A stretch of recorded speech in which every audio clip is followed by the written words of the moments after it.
देख रहे हैं मोहब्बत का सफर भाग 1। हेलो दोस्तों, कैसे हैं आप सब? आशा करते हैं आप सभी अच्छे होंगे।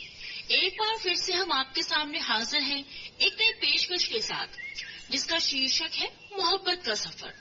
पर आगे बढ़ने से पहले हमारी पिछली कहानी को इतना प्यार देने के लिए आप सभी का तहे दिल से धन्यवाद। चलिए चलते हैं मोहब्बत के सफर पर। दिल्ली आर्या हाउस के सामने कार आकर रुकी। उसमें से एक लड़की निकली। कोरा रंग, काली गहरी मध्यम आकार की आंखें, कमर तक लहराते बाल, माथे पर काली बिंदी, चौलाइन के पास तिलचा उसे और बेहद खूबसूरत बना रहा था। लड़की ने navy blue halter neck top के साथ डेनिम जीन्स पहना हुआ था, पैरों में स्पोर्ट्स शूज। वो तेजी से चलते हुए घर के अंदर हॉल में पहुंची और वहां काम कर रहे नौकर रमेश से पूछा, डैड कहाँ है? रमेश, बिटिया साहब तो अपने रूम में है। वो लड़की सीढ़ी के पास वाले रूम की तरफ चली गई। कमरे के अंदर सोफे पर एक हथेड़ उम्र के शख्स बैठे हुए थे। उनके हाथ में मिठाई का डब्बा था। उन्हें देखते ही लड़की की आंखें सिकुड़ गई और वो उनके बगल में जाकर बैठ गई और गुस्से से उस आदमी को घूरने लगी। वो आदमी उसे घूरते देख सकपका गया और अपने हाथ में रखे मिठाई के डब्बे को छुपाते हुए बोली, गीत बेटा, तुम तो कॉलेज गई थी ना, फिर इतनी जल्दी कैसे वापस आ गई? लड़की, जिसका नाम गीतिका आर्या गीत था, उससे वैसे ही आंखों को सिकोड़ते घूरते हुए कहा, आज हाफ डे था और कल से 2 महीने तक कॉलेज बंद रहेगी। अब आप मुझे ये बताइए कि आपने नाश्ते में क्या खाया था और अभी क्या खा रहे हैं? मुझे दिखाइए और झूठ तो मुझसे बोलिएगा मत डैड। गीत ने हल्की नाराजगी जताते हुए कहा, बेटा मैं क्या खाऊंगा? नाश्ते में जो तुम रमेश को बोलकर गई थी वही तो खाया था और अभी तो मैंने कुछ खाया ही नहीं। ये शख्स जो अभी अपनी बेटी के सामने बैठे हैं वो है दिल्ली के जाने माने बिजनेसमैन हेमंत आर्या, जो अपनी बेटी के लिए कुछ भी कर सकते हैं। गीत को जन्म देते ही उसकी पत्नी का देहांत हो गया था। उसके बाद से वो ज्यादा अपने स्वास्थ्य में ध्यान नहीं दे पाते थे। उन्हें कैंसर की बीमारी हो गई थी और उन्हें अपनी पूरी जायदाद अपनी बेटी और होने वाले दामाद के नाम कर दी है। हेमंत जी स्वभाव के सरल, समझदार और मजाकिया किस्म के थे। हेमंत जी ने मासूम से शक्ल बनाकर कहा, बेटा मैंने नाश्ते में कुछ भी अनहेल्दी नहीं खाया है और मैंने तुमसे कभी झूठ नहीं बोला है जो आज बोलूंगा। फिर अपने होठों पर जीभ घुमाते हुए, वो तो बस 2 पेस्ट्री, 3 बर्गर, पिज्जा और 5 आइसक्रीम ही। जब गीत का ख्याल आया तो कहते कहते ही ठिठक गए और दांतों तले उंगली दबा ली। गीत उनके चेहरे पर आते जाते भाव को देख रही थी। हेमंत जी के इतना कहते ही गीत गुस्से और आंखों में नमी लिए उन पर बिफर पड़ी। डैड, आपको डॉक्टर ने ये सब खाने से मना किया है ना, फिर भी आप वही चीजें क्यों खाते हो? मैं कितनी बार आपको समझाऊं? कहते हुए अपने दोनों हाथों से सर पकड़कर नीचे झुक गई और आगे कहने लगी, डैड आपके सिवा मेरा इस दुनिया में है ही कौन जिससे मैं अपनी बातें साझा कर सकूं, उनसे अपने दिल की बात कह सकूं। माँ को तो मैंने कभी देखा नहीं, आप में ही मुझे मेरी माँ नजर आती है। आप ही नहीं रहे।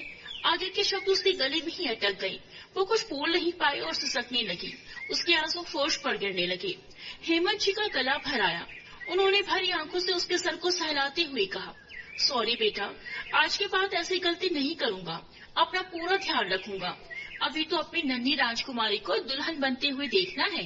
तेरे लिए दुनिया का सबसे अच्छा और मजबूत लड़का ढूंढूंगा जो मेरे बाद तुम्हें संभाल ले, तुम्हें हद से ज्यादा प्यार करेगा, बहुत खुश रखेगा, मुझसे भी ज्यादा, जो तेरी आंखों में कभी आंसू नहीं आने देगा। कहते हुए मुस्कुरा दिए। गीत ने अपने आंसू पोंछते हुए हेमंत जी की आंखों के कोर साफ करते हुए कहा, नहीं, एक पिता से ज्यादा प्यार एक लड़की को कोई भी नहीं कर सकता, उसका पति भी नहीं। हालांकि पिता कभी अपना प्यार सामने से जताते नहीं है और मैं शादी नहीं करूंगी। आपको छोड़कर मुझे कहीं नहीं जाना। गीत ने हेमंत जी के गले लगते हुए कहा। तभी रमेश ने आकर कहा, साहब बनारस से किसी का फोन आया है। हेमंत जी खुश होते हुए, क्या बनारस से फोन आया है? चलो, कहते हुए रमेश के साथ उठकर चले गए। गीत सोचने लगी, ऐसा कौन है बनारस में जिसके फोन आते ही डैड मुझे क्यों करके चले गए? गीत अपनी सोच में ही गुम थी कि बनारस में ऐसा कौन है जो डैड को कॉल कर रहे हैं। डैड ने तो आज तक इस बारे में मुझे बताया ही नहीं। रात का समय, डाइनिंग टेबल पर हेमंत जी ने खाना खाते हुए कहा, गीत बेटा आपके कॉलेज बंद है ना अभी? गीत, हाँ डैड, क्यों, क्या हुआ? हेमंत जी, वो बनारस में मेरे दोस्त को फोन आया था, उसकी बेटी की शादी हो रही है, उसने बुलाया है हमें। अगर मैं नहीं गया तो उसे बुरा लगेगा और तुम्हें भी साथ लाने के लिए कहा है। तुम्हारा भी बनारस घूमना हो जाएगा। एक डैड ऐसे अचानक, और मैंने तो कभी नहीं सुना आपके दोस्त के बारे में, आपके बनारस के बारे में तो कभी कुछ नहीं बताया। हेमंत जी ने गहरी सांस लेते हुए कहा, बेटा ये उन दिनों की बात है जब तुम हमारी जिंदगी में नहीं आई थी। तुम्हारी माँ और मैंने घर से भागकर शादी की थी, क्योंकि हम दोनों के धर्म और संस्कृति अलग थे। मैं जन्म से हिंदू और तुम्हारी माँ मुस्लिम समुदाय से ताल्लुक रखती थी। हम लोगों ने बहुत कोशिश की अपने घर वालों को मनाने की, लेकिन उन्होंने अपने बच्चों की खुशी से ज्यादा समाज को महत्व दिया। जब हमारे पास कोई रास्ता नहीं बचा तो हमने घर छोड़ दिया, और इन सब में सिर्फ एक ही इंसान ने हमारी मदद की। वो है मेरे कॉलेज के दोस्त बलराज। उसने मुझे और तुम्हारी माँ जोया को अपने घर चलने को कहा और अपने साथ बनारस ले गया। बलराज की मदद से ही हम दोनों ने शादी की और कुछ दिनों तक उसके ही घर रहे। वहीं रहकर मैंने दिल्ली में जॉब के लिए अप्लाई किया था, तो मेरी जॉब भी लग गई। फिर मैं जोया और को लेकर दिल्ली चला आया। बलराज ने बहुत कोशिश की हमें वहां रोकने की, और उनके परिवार वालों ने कभी हमारे रिश्ते या वहां रहने पर सवाल नहीं किया। हम दिल्ली में ही बस गए, लेकिन कभी कभी बात हो जाती थी। फिर काम के चलते ज्यादा बात ही नहीं हो पाए। केट बड़े ध्यान से अपने पापा की बातें सुन रही थी। वैसे तो उसने कई दफा अपने पापा और मम्मा की लव स्टोरी सुनी थी, लेकिन उसके डैड ने ये पहलू कभी उसके सामने नहीं रखा था।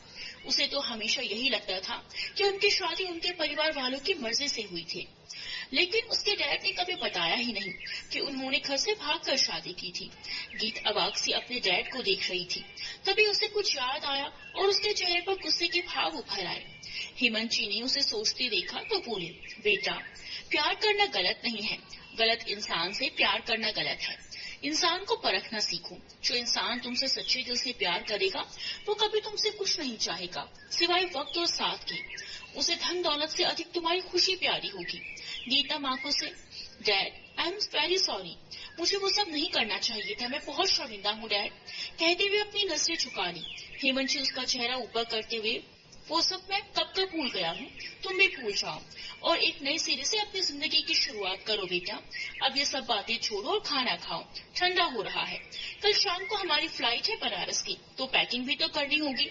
खाना खाने के बाद गीत अपने रूम में आ जाती है और बिस्तर पर औंधे मुंह लेकर तकिए में मुंह छुपाए सिसकने लगती है ताकि उसकी आवाज बाहर ना जाए। वो रोते हुए ही अपने आप से कहने लगी, मुझे माफ कर दीजिए डैड, मैंने आपकी बात नहीं मानी थी। काश मैं समझ पाती उस वक्त आपकी बातें। फिर अपने आंसू पोंछते हुए, वादा करती हूँ डैड, अब मेरी जिंदगी का हर एक फैसला आप ही करेंगे। आप जो भी कहेंगे मैं वही करूंगी। आपका दिल मैं कभी नहीं दुखाऊंगी। ये सब सोचते हुए ही उसकी आंख लग गई और वो गहरी नींद में चली गई। बनारस, सिंध सदन।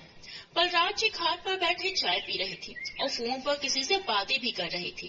फोन रखने के बाद उन्होंने अपनी पत्नी मीना जी को आवाज देते हुए कहा, मीना जी जरा बाहर तो आइए।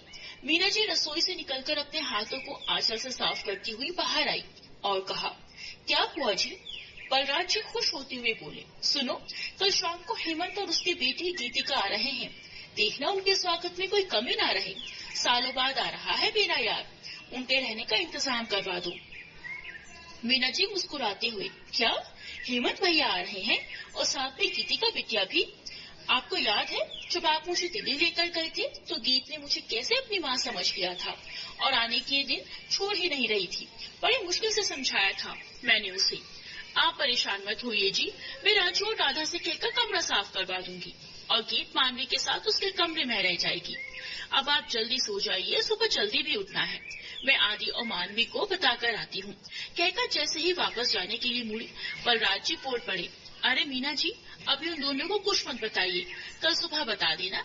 वैसे आदि आ गया है ना घर? मीना जी, हाँ आ गया है, उसे अभी हल्दी वाला दूध देकर आई हूँ, ज्यादा थका हुआ लग रहा था आज। बलराज जी, हाँ हॉस्पिटल में काम ही बहुत होते हैं, फिर हमारा बेटा एक काबिल डॉक्टर भी तो है। फिर मुस्कुराते हुए, सच कहूँ मीना जी, मुझे गर्व है अपने बच्चों पर। बलराज जी ने गर्व से मुस्कुराते हुए कहा, मेरे बच्चे मेरी आन बान और शान है मीना जी। मीना जी चिंता करते हुए, हाँ जी, लेकिन मुझे आगे की चिंता होती है। कल को उसकी जिम्मेदारी बढ़ेगी, पत्नी आएगी, बच्चे होंगे, तो क्या वक्त दे पाएगा उन लोगों को? कभी कभी तो आधी रात को घर आता है और किसी दिन आता भी नहीं। मेरा बच्चा, उसकी बहुत फिक्र होती है मुझे। मीना जी की बात सुनते हुए बलराज जी उनके पास आए और उनके हाथों को अपने हाथों में लेकर कहा, आप उसकी चिंता मत करिए, हमारा आदि बहुत समझदार है। आप बस उसे शादी के लिए मनाइए। यही एक बात है जो वो मेरी मानता नहीं। अब चलिए आराम कीजिए, रात बहुत हो गई है। कहते हुए दोनों अपने कमरे की ओर बढ़ गए।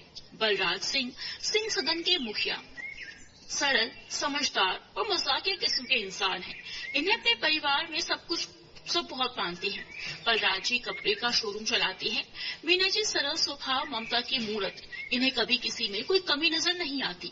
पति के आदर्शों का पालन करना ही इनके जीवन का आधार है। इनके 2 बच्चे हैं, एक लड़का और एक लड़की। चंद्रादित्य सिंह बलराज जी के बड़े और इकलौते बेटे, उम्र 27-28, बनारस में ही डॉक्टर हैं। इनके अलग ही मिजाज हैं, शांत स्वभाव, आज्ञाकारी पुत्र, लेकिन सिर्फ घर में। बाकी एंग्री यंग मैन के सबसे बड़े उदाहरण यही हैं। सादा किसी से बात नहीं करते। इनके सामने चाहे जो भी हो, जवाब सीधा और सटीक देते हैं। किसी को अच्छा लगे या बुरा, इन्हें कोई फर्क नहीं पड़ता। माँ का लाडला और पापा की शान। इन महाशय को घर में सब आदि बुलाते हैं। मानवीय सिंह बलराज जी की छोटी और इकलौती बेटी, उम्र 25, पापा की परी, भाई की जान और माँ की लाडली। चंचल और नटखट व्यवहार, हर किसी से जल्दी ही घुल मिल जाती है, लेकिन इसके पेट में कोई बात नहीं बचती। दिल्ली, सुबह के समय गीत के कमरे के बाहर एक लड़की लगातार दरवाजे को घूर रही थी और बार बार किसी को फोन लगा रही थी। वो लड़की दरवाजे से अपना कान लगाए अंदर की आवाज सुनने की कोशिश कर रही थी। तभी एकाएक दरवाजा खुला और वो लड़की गिरते गिरते बची। उस लड़की को गिरते देख गीत की हंसी छूट गई, क्योंकि दरवाजा गीत ने खोला था। उस लड़की ने गीत को हंसते देख छोटा गुस्सा दिखाते हुए कहा, गीत की बच्ची, तुझे तो मैं बिल्कुल नहीं छोड़ूंगी। कहते हुए कमरे में ही दौड़ने लगी। गीत हंसते हुए भागने लगी और बोली, पहले पकड़ के तो दिखा। फिर शुरू हो गया दोनों का स्पेशल गेम, पिलो फाइट। थोड़ी देर बाद थककर दोनों बिस्तर पर गिर गई। गीत ने उस लड़की को देखते हुए कहा, रानू, तू इतनी सुबह आ गई? मैंने तो तुझे दोपहर में आने को कहा था। रानू ने हंसते हुए कहा, यार मुझसे ना सब्र ही नहीं हुआ शॉपिंग के नाम पर, इसीलिए जल्दी आ गई। वैसे भी तो जा ही रही है ना शाम को। कहते हुए रानू उदास हो गई। गीत ने उसे छेड़ते हुए कहा, अच्छा जी, सिर्फ शॉपिंग? या अपने उनसे मिलने की बेचैनी हो रही है? तुझे तो सिर्फ बहाना चाहिए शॉपिंग करने का। असल में तो तू अपने उनको निहारना है तुम्हें। वैसे उनको देख लिया तो मेरी याद कहाँ से आएगी? रानू रूठने का नाटक करते हुए, जा, मैं तुझसे बात नहीं करती, तू हमेशा मुझे छेड़ती रहती है। देखना, जब तुझे प्यार होगा ना तो मैं भी तुझे बहुत परेशान करूंगी। इतना कि गीत रानू की बात बीच में ही काटते हुए कड़क और शांत आवाज में बोली, रानू, मेरी लाइफ में प्यार के लिए कोई जगह नहीं है और तो दोबारा इस बारे में बात मत करना। पर गीत, तुझे शादी भी तो करनी पड़ेगी ना? हाँ, लेकिन पापा जिससे कहेंगे सिर्फ उसी से शादी करूंगी। पर इसमें भी मेरी एक शर्त है। कैसी शर्त? गीत, यही कि वो मुझे अपनाने के साथ साथ डैड की भी जिम्मेदारी उठाए। रानू सोचती हुई, वो सब तो ठीक है गीत, लेकिन आजकल के जमाने में लोग अपने माँ पापा की जिम्मेदारी नहीं उठाते, फिर कैसे दूसरे के माँ पापा को अपनाएंगे? ऐसा लड़का मिल पाना मुश्किल है। मगर तू तो बहुत अच्छी है, तेरे लिए तो सब हाँ ही बोलेंगे। चल अब ज्यादा दिमाग मत चला, मैं तैयार होकर आती हूँ। कहते हुए गीत कबर्ड से कपड़े निकालकर बाथरूम में चली गई। रानू नीचे आई और हेमंत जी के पास बैठ गई और पूछने लगी, अंकल, आप वापस कब आएंगे? मुझे आप दोनों की बहुत याद आएगी। हेमंत जी उसके सर पर प्यार से हाथ फेरते हुए, बेटा, 1 हफ्ते बाद लौट आएंगे, तुम भी हमारे साथ चलो, मैं शांति बहन जी से बात कर लूंगा। रानू, नहीं अंकल, मम्मा को आप कुछ मत कहना, मैं तो आप लोगों के साथ जाना चाहती थी। गीत ने मुझे कल रात को मैसेज कर दिया था, लेकिन परसों मम्मी का चेकअप कराना है तो मैं नहीं आ पाऊंगी। हेमंत जी, जैसे तुम्हें ठीक लगे बेटा। शांति जी की तबीयत ठीक है ना? बेटा, अगर ज्यादा परेशानी हो तो हम लोग हैं ना। रानू, हाँ अंकल, बस मुझे उनके घुटनों का दर्द कम नहीं हो रहा है, तो उसी के चेकअप के लिए परसों हॉस्पिटल जाऊंगी। ज्यादा परेशानी नहीं है, जब जरूरत होगी तो आप लोगों को बता दूंगी। अभी आप आराम से जाओ। हेमंत जी, कभी भी किसी चीज की जरूरत हो तो मुझे बताना। रानू, ठीक है अंकल। गीत तैयार होकर नीचे आई और रानू को लेकर शॉपिंग पर चली गई। नाश्ता भी नहीं किया। गीत और रानू बाहर आए। सिटी मॉल काल्पनिक नाम। गीत ने सामने कार रोकी और कार पार्किंग में लगा दी। फिर दोनों रोड के दूसरे छोर पर आई। देखा तो चौंक कर एक दूसरे का मुंह ताकने लगी। रानू ने रोनी सूरत बनाते हुए गीत से कहा, यार मैंने नाश्ता ये सोचकर नहीं किया कि अपने पसंदीदा जगह गोलगप्पे और चाट खाएंगे, लेकिन ये तो बंद है। सामने एक पोस्टर चिपका हुआ था जिस पर लिखा था, आज दुकान बंद है। दोनों ही वापस मॉल आ गई और शॉपिंग करने के बाद घर चली आई। रानू के बारे में तो हमने बताया ही नहीं आप लोगों को, चलिए आप बता देते हैं। हाँ, तो रानू उर्फ रेणु का घर 25-26 गीत की उम्र की है। साथ ही कॉलेज में पढ़ाती है और दोनों बचपन के दोस्त हैं। रानू के पापा नहीं है, सिर्फ माँ है। इसको दो चीज बहुत प्यारी लगती है, पहला खाना और दूसरा सोना। एक नंबर की आलसी लेकिन मेहनती भी। रानू एक लड़के से प्यार करती है, लेकिन उसके सामने जाकर बोलने में इसकी जान निकल जाती है। जैसे तैसे शाम हो जाती है और गीत अपने डैड के साथ बनारस के लिए निकल जाती है। फ्लाइट में गीत, डैड जिनके घर हम जा रहे हैं उनका परिवार कैसा है और कौन कौन है उनके घर में? बेटा उनके परिवार में मेरा दोस्त, मीना भाभी और उनके 2 बच्चे हैं, मानवी और चंद्रादित्य। चंद्रादित्य? ये नाम सुनते ही पता नहीं क्यों गीत की बेचैनी बढ़ गई, धड़कनें तेज हो गई। गीत अपने मन में, मुझे क्यों इतनी बेचैनी महसूस हो रही है? क्या मैं इस नाम को पहले भी सुन चुकी हूँ? बनारस एयरपोर्ट। बलराज जी बेसब्री से आंखों में बेचैनी लिए अपने दोस्त से मिलने को बेताब हुए जा रहे थे। तभी एयरपोर्ट के बाहर सभी यात्री निकलकर आते हुए दिखाई दिए और जैसे ही उनकी नजर हेमंत जी पर पड़ी, उनका चेहरा खुशी से खिल गया। हेमंत जी ने जैसे ही सामने देखा, लंबे डग भरते हुए जाकर अपने दोस्त को गले से लगा लिया। दोनों दोस्त बरसों बाद मिल रहे थे। बलराज जी, यार साला बाद मिला हूँ तुमसे। अंकल मैं भी आई हूँ, मुझे भी कोई देख लो, कहते हुए गीत सामने आई। गीत की आवाज सुनकर दोनों दोस्त मुस्कुरा दिए और अलग हो गए। गीत बलराज जी के पैर छूते हुए, प्रणाम अंकल। बलराज जी उसे उठाते हुए बोले, खुश रहो बिटिया, आज तो पैर छू लिया, लेकिन अब से मत छूना, क्योंकि बेटी अब पैर नहीं छूती। बाप के कलेजे को ठंडक अपनी गुड़िया को सीने से लगाने से मिलती है। आखिर तुम भी तो मेरी बेटी हो। जी अंकल, कहते हुए गीत मुस्कुरा उठी। तीनों एयरपोर्ट से बाहर आए और कार में बैठकर सिंह सदन के लिए निकल गए। सिंह सदन। रसोई में मीना जी तरह तरह के पकवान बना रही थी, जिसकी खुशबू से पूरा घर बहक रहा था। तभी मानवी उन्हें पीछे से गले लगाते हुए बोली, कोई खास आने वाला है क्या मम्मी, जो आप सुबह से इतनी तैयारी कर रही है? मीना जी खुश होते हुए, हाँ बेटा, आज दिल्ली से हेमंत भैया और उनकी बेटी गीतिका आ रहे हैं। तेरे पापा उन्हें लेने एयरपोर्ट गए हैं, बस आते ही होंगे। हे महादेव। मानवी बेटा, मैं तो तुम दोनों को बताना ही भूल गई। मानवी उनका हाथ बटाते हुए, कोई बात नहीं मम्मी, काम में व्यस्त थी इसीलिए भूल गई होंगी आप। मीना जी पूरी निकालते हुए, आदि आ गया है क्या? नहीं मम्मी, आज भाई लेट आएंगे, सुबह कहकर गए थे। तभी एक नौकर ने आकर कहा, काकी, मानवी दीदी, वो बलराज काका जी आ गई। मानवी उसके साथ बाहर चली गई। गीत कार से निकली और उसके सामने एक 2 मंजिला खूबसूरत सा मकान था। आसपास लगाए गए पेड़ पौधों का दृश्य बड़ा मनभावन लग रहा था। वो अपने डैड का हाथ पकड़े उस घर के दरवाजे तक पहुंची। तभी उसके सामने एक लड़की आई जिसने पटियाला सूट पहन रखा था। वो आते ही गीत के गले लग गई, फिर उसे अलग होकर मुस्कुराते हुए बोली, हाय गीतिका, मैं मानवी, आपको जो लेने गए हैं ना वो मेरे पापा हैं और मैं इस घर की बेटी हूँ। गीत मुस्कुराते हुए मानवी से बोली, सिर्फ गीत कहो। मीना जी आटे की थाल लिए आई और मानवी के सर पर हल्की सी चपत लगाते हुए बोली, आते ही शुरू हो गई, पहले उसे घर के अंदर तो आने दो। फिर हेमंत जी और गीत की आरती कर अंदर आने को कहा। गीत आगे बढ़कर उनके पैर छूते हुए बोली, प्रणाम आंटी। मीना जी, सदा खुश रहो मेरी बच्ची, भगवान करे तुम्हें मेरी भी उम्र लग जाए, कहकर उनके माथे को स्नेह से चूम लिया। मीना जी का ममता भरा स्पर्श पाकर गीत की पलकें भीग गई। मीना जी, क्या हुआ बेटा? गीत ने उनके दोनों हाथों को अपने हाथों में लेते हुए कहा, आपको देखकर माँ की याद आ गई, क्या मैं आपको गले लगा सकती हूँ? ये भी कोई पूछने की बात है, मैं तुम्हारी माँ हूँ, जैसे मेरे लिए मानवी वैसे तुम भी हो। मम्मी, आप क्या सारी बातें यही करोगी? उन्हें अंदर तो आने दीजिए। मानवी थोड़ा छुंछलाते हुए बोली। सब आकर हॉल में बैठ गए। मीना जी सबके लिए चाय और नाश्ता ले आई। मीना जी हेमंत जी से, कैसे है भैया आप तो हमें जैसे भूल ही गए हैं। मैं ठीक हूँ भाभी, लेकिन आप लोगों को भूला नहीं हूँ, बस वक्त ही ऐसा था कि आ नहीं सका। सब बातें करने लगे। गीत और मानवी तो दोस्त भी बन गए। दोनों स्वभाव के चंचल और एक ही उम्र की थी। कल से मानवी की शादी की तैयारियां शुरू होनी थी, तो सब जल्दी खाना खाकर सोने चले गए। हेमंत जी का कमरा। बलराज, तूने आज भी मेरा कमरा वैसे ही रखा है जैसे पहले था। हेमंत जी ने कमरे को देखते हुए कहा। हाँ यार, तेरी यादों को मैं कैसे संभाल कर नहीं रखता। जब तुम और जोया भाभी यहाँ आए थे तो इसी कमरे में रुके थे।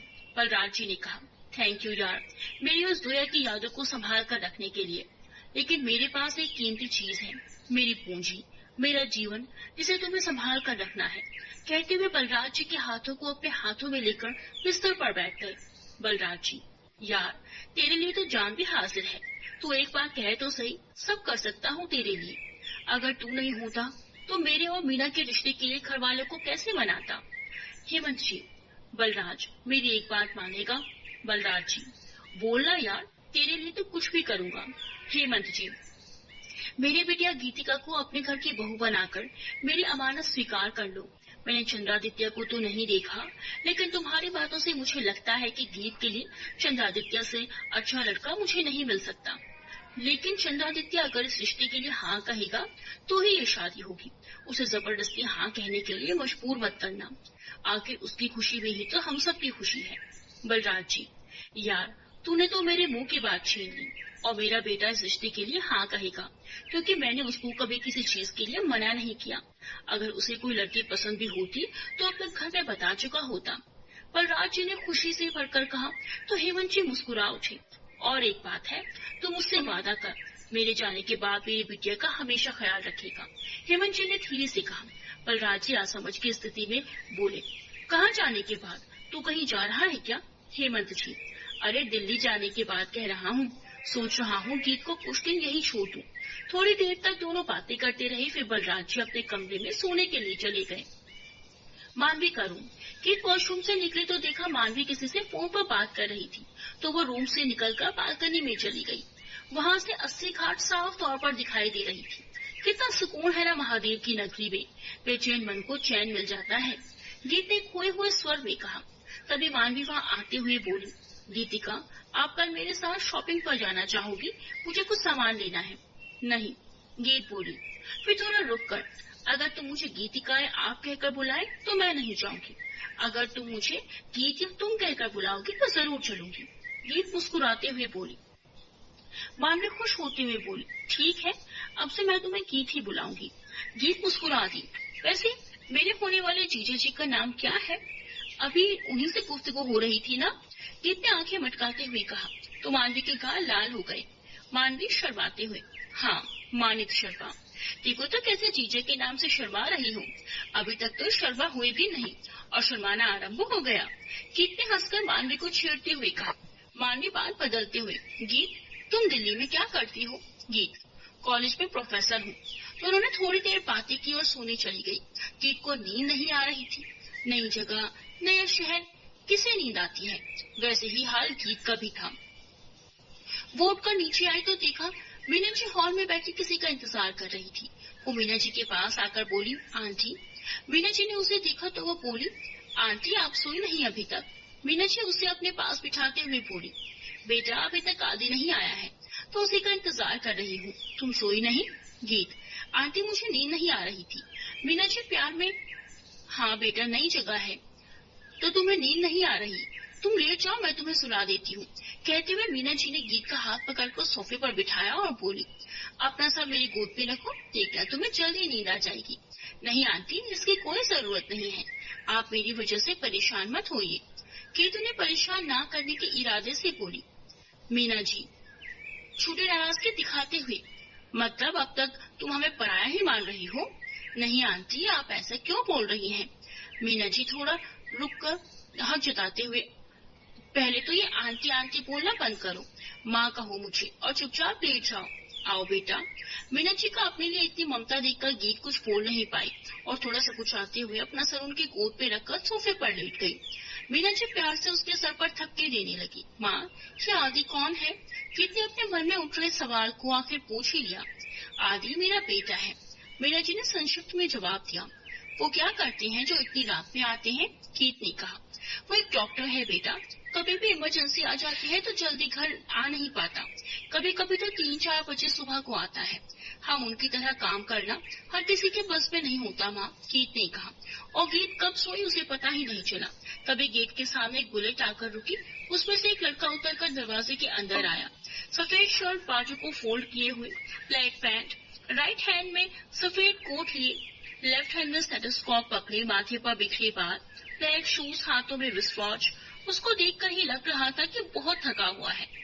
इतने मदमस्त चाल और इतना हैंडसम एरोगेंट लड़का अपना चंद्रादित्य ही हो सकता है। आदि तू आ गया?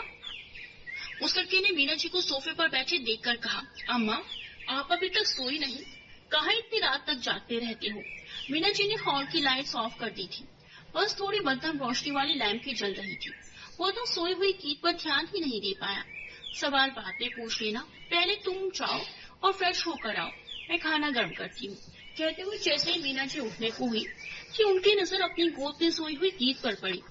ठीक है अम्मा, कहते हुए जैसे ही अपने कमरे की ओर जाने लगता है, मीना जी कहती है, आदि रुक कर। क्या हुआ अम्मा? मीना जी, बेटा क्या तुम गीत को मनु के कमरे में सुला दोगे?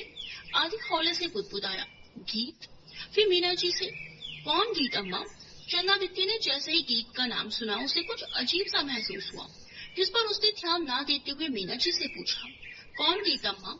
मीना जी, तुम्हारे बाबूजी के दोस्त हेमंत भैया की बिटिया। थोड़ा हिचकिचाते हुए बोला, पर अम्मा मैं कैसे?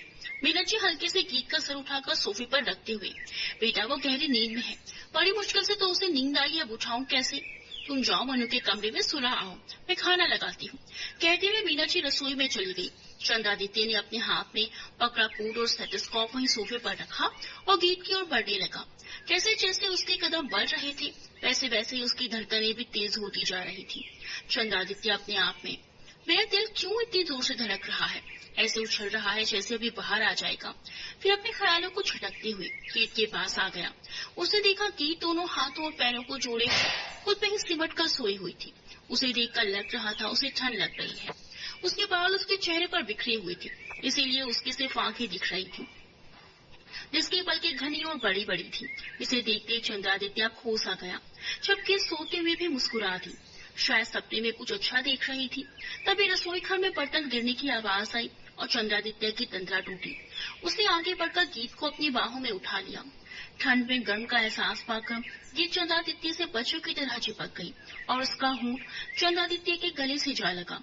उसने नींद में ही चंद्रादित्य को कसकर पकड़ लिया। चंद्रादित्य अपनी जगह पर ही जम गया। पहली बार कोई उसके इतना करीब था। उसके बेचैन दिल को चैन मिल गया। उसे ऐसा महसूस हुआ जैसे तपती रेगिस्तान में बरसात हो गई हो। चंद्रादित्य ने खुद को संभाला और ऊपर सीढ़ियों से मनु के कमरे की ओर बढ़ गया। कमरे में जाकर गीत को जैसे ही बेड पर सुलाया, गीत ने उसकी कॉलर पकड़ ली। बेचारा चंद्रादित्य खुद पर जैसे तैसे संयम करके उसे चादर ओढ़ाकर अपने रूम में चला आया और टॉवल लेकर बाथरूम में चला गया। फ्रेश होकर जब नीचे आया तो मीना जी ने उसके लिए खाना टेबल पर लगाया और वहीं बगल वाली कुर्सी पर बैठ गई। चंद्रादित्य कुर्सी पर बैठते हुए, अम्मा आपने बताया नहीं ये लोग आने वाले हैं? मीना जी खाना परोसते हुए बोली, बेटा कल रात तेरे बाबूजी ने मुझे बताया था, लेकिन सुबह तुम जल्दी में थे ना तो मैं बताना ही भूल गई। अम्मा आपने खाना खा लिया है ना? मीना जी अपने हाथों से एक और चंद्रादित्य को खिलाते हुए बोली, हाँ मैंने खा लिया है, अब तुम खाओ। चंद्रादित्य ने खाना खाते हुए कहा। खाना खत्म कर चंद्रादित्य अपने कमरे में जाने लगा। फिर रुककर सोफे पर रखा अपना कोट और स्टेथोस्कोप उठाया और चला गया। ये क्या हुआ था मुझे? मैं क्यों उस लड़के के करीब जाने को आतुर था? उसके पास जाने से मेरी धड़कनें क्यों शोर करने लगी थी? उसके बंद पलकों में मैं खो क्यों गया था? ये हो क्या रहा है मुझे? कहकर खींच उठा और इन्हीं सब उधेड़पुर में उसे कब नींद आई पता भी नहीं चला। अगली सुबह चंद्रादित्य हॉस्पिटल जाने के लिए तैयार होकर जैसे ही नीचे आया, उसने देखा डाइनिंग टेबल पर बलराज जी, हेमंत जी और बीना जी बैठे चाय पी रहे थे। चंद्रादित्य ने आकर हेमंत जी के पैर छूते हुए कहा, माफ कीजिएगा अंकल, कल रात आपसे मिल नहीं पाया। कहते हुए वहीं एक कुर्सी पर बैठ गया तो मीना जी ने उसे चाय दी और नाश्ता लगाने लगी। हेमंत जी उसे आशीर्वाद देते हुए, कोई बात नहीं बेटा, होता है ऐसा। तभी मनु आकर उनके बगल में बैठ गई तो मीना जी ने कहा, बेटा गीत कहाँ है, उसे साथ लेकर नहीं आई? मानवी, माँ वो तो सो रही थी तो मैंने उठाना सही नहीं समझा। उठाने जाऊं क्या? हेमंत जी, हाँ बेटा जाओ उठा दो, नहीं तो दोपहर तक सोती रहेगी। अब तक चुप बैठे बलराज जी ने कहा, मनु मत जाओ बेटा, सोने दो उसे, बच्ची थकी हुई है। तू भी ना हेमंत अपने दिन भूल गया, जब कभी किसी के घर जाता था तो पहले दिन दोपहर में ही उठता था। ये बात तूने शत प्रसिद्ध सही कही बलराज। कहते हुए हेमंत जी हंसने लगे। उन दोनों को हंसते देख सब मुस्कुरा दी। चंद्रादित्य नाश्ता करते हुए सोचने लगा, केयरलेस लड़की, इतना भी नहीं पता कि कितना टाइम सोना है और कितना टाइम उठना है। अभी से ये हाल है तो आगे क्या होगा? मुझे क्या, मैं क्यों सोच रहा हूँ? चंद्रादित्य की सोच पर हेमंत जी ने पूर्ण विराम लगाते हुए कहा, चंद्रादित्य बेटा कौन से डिपार्टमेंट में हूँ आप? Chandraditya uncle, life and hospital में सर्जन हूँ। हेमंत जी, ये तो बहुत अच्छी बात है बेटा, हमें आप पर गर्व है, आप इतनी शिद्दत से काम जो करते हैं। Well done my son. Chandraditya ने हल्की मुस्कान के साथ धन्यवाद कहा कुर्सी से उठते हुए। अंकल, आपसे शाम को मुलाकात होगी, हॉस्पिटल के लिए देर हो जाएगी। अम्मा पापा मैं चलता हूँ, कहकर बाहर निकल गया। मीना जी, मैं अभी आई कहते हुए चंद्रादित्य के पीछे चली गई और बाहर पोस्ट में आकर आदि कहते हुए आवाज लगाई तो चंद्रादित्य रुक गया। मीना जी, बेटा ये लो तुम्हारा टिफिन, और कल से शादी की रस्में शुरू होने वाली है तो तुम छुट्टी ले लेना। ठीक है अम्मा, कहते हुए चंद्रादित्य ने आगे बढ़कर अपनी अम्मा को गले से लगा लिया, फिर अपनी बुलेट पर बैठकर हॉस्पिटल की तरफ निकल गया। मीना जी अंदर चली आई। दोपहर में ये जब सोकर उठी और फ्रेश होकर नीचे आने लगी तो सामने का नजारा देखकर सीढ़ियों पर ही ठिठक गई। सब तरफ चहल पहल हो रही थी। अब शादी वाला घर है तो 100 तरह के काम होते हैं। मीना जी पंडित जी से कुछ बात कर रही थी। उन्होंने गीत को ऊपर खड़े देखा तो इशारे से नीचे आने को कहा। गीत नीचे आई तो उसे देखकर काम कर रहे सभी नौकर रुक गए और एकटक उसे ही देखने लगे। गीत अपने ऊपर सबकी नजरें महसूस करके थोड़ा असहज हो उठी और मन ही मन सोचने लगी, क्या मैं दिखने में एलियन जैसी हूँ? फिर अपना सर झटक कर, नहीं, लेकिन सब मुझे ऐसे घूर क्यों रहे हैं, जैसे मैं मासूम बच्ची नहीं, इन्हें तबाह करने आने वाले कोई आतंकवादी हूँ। ये सब सोचते हुए गीत का मुंह बन गया। मीना जी सब लोगों को आंखें दिखाते हुए गीत के पास आई और बोली, उठ गई बेटा, चलो और नाश्ता कर लो। फिर सबको झुड़कते हुए, तुम सब अपने काम पर ध्यान दो, कहते हुए गीत को अपने साथ ले गई। गीत मीना जी से, माँ सब मुझे ऐसे क्यों देख रहे थे? गीत ने मासूमियत से कहा तो मीना जी मुस्कुरा उठी और प्लेट में उसके लिए नाश्ता लगाते हुए बोली, हमारे घर में लड़कियां ऐसे कपड़े नहीं पहनती जैसे तुमने पहने हैं, इसलिए यहाँ ज्यादातर लड़कियां सूट या लहंगे चोली में नजर आती हैं, इसीलिए सब ऐसे देख रहे थे। सब नया है ना बेटा, उनके लिए भी और तुम्हारे लिए भी। मीना जी ने सरलता से उसे समझाते हुए कहा। अब जाकर गीत ने अपने आप को देखा। उसने ब्लैक टी शर्ट के साथ शॉर्ट ब्लू जीन्स पहना हुआ था, जिससे उसका उभरा हुआ बदन साफ तौर पर दिखाई दे रहा था। कल तो उसने जीन्स और फुल स्लीव टॉप पहनी थी, तभी किसी ने गौर नहीं किया था। लेकिन माँ, मेरे पास तो ऐसे ही कपड़े हैं, गीत ने बेचारगी से कहा। मीना जी थोड़ा झिझक के साथ, बेटा क्या तुम मेरी एक बात मानोगी? गीत, हाँ माँ कहिए ना। शादी तक क्या तुम ऐसे कपड़े पहनना बंद कर दोगी? वो क्या है ना कि शादी वाला घर है, तरह तरह के लोग आएंगे, ऐसे में तुम ये कपड़े पहने रहोगी तो लोग अजब गजब बातें बनाएंगे। मैं ये नहीं कह रही हूँ कि तुम मेरी मर्जी के कपड़े पहनो, तुम्हारी जो इच्छा हो तुम वही पहनो, लेकिन बेटा शादी तक के लिए मेरी बात मान लो। मैं नहीं चाहती कोई मेरी बच्ची पर सवाल उठाए। जी ने प्लेट में से एक निवाला उठाया और गीत के सामने कर दिया। गीत की आंखें डबडबा गई। उसके डैड के अलावा किसी ने भी उसे इतने प्यार से नहीं समझाया था। मीना जी उसकी भरी आंखों को देख परेशान हो गई।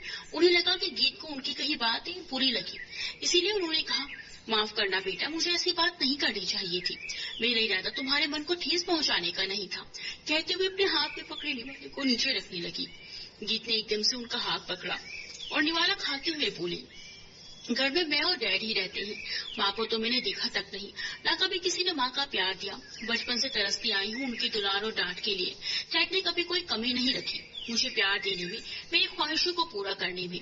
फिर भी कभी कभी मुझे लगता है कि काश मेरी माँ जिंदा होती, मेरे साथ होती, तो मुझे उनकी कमी महसूस नहीं होती। कहते हुए गीत मीना जी से लिपट कर फपक पड़ी।